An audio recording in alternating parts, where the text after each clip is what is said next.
চকীত উত্তপ্ত পৰিস্থিতিৰ সৃষ্টি হয়। ৰাইজে ঘেৰাও কৰিলে আৰক্ষী চকী। এজন শিক্ষকৰ পৰা 22,000 টকা দাবী কৰি আৰক্ষীয়ে আদায় কৰাক লৈ উত্তপ্ত হ'ল পৰিস্থিতি। আৰু এখন কাজিয়া কেন্দ্ৰ কৰি শিক্ষক বলেন ভৰালীৰ পৰা ধন আদায় আৰক্ষীৰ। ইয়াৰ পাছতে ভাৰপ্ৰাপ্ত আৰক্ষী বিষয়া আশিষ মহন্তৰ বিৰুদ্ধে জাঙুৰ খাই উঠিল স্থানীয় ৰাইজ। আৰক্ষীক গোৱাল গালি পাৰে মহিলাই।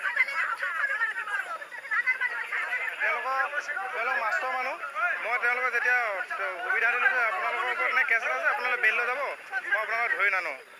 তেওঁলোকে ক'লে DC ওচৰলৈ যাম। একচুৱেলি তেওঁলোকে অপৰাধ কৰিছে, DCক বা কাৰোবাক ৰিপৰ্ট কৰাৰ অধিকাৰটো মোৰহে আছিলে। মই তেওঁলোকক কালি নটিচ দিছোঁ, তেওঁলোক হাজিৰ হৈছে আৰু বেইল লৈ গুচি গৈছে আৰু এতিয়া কৈছে পইচা লোৱা বুলি।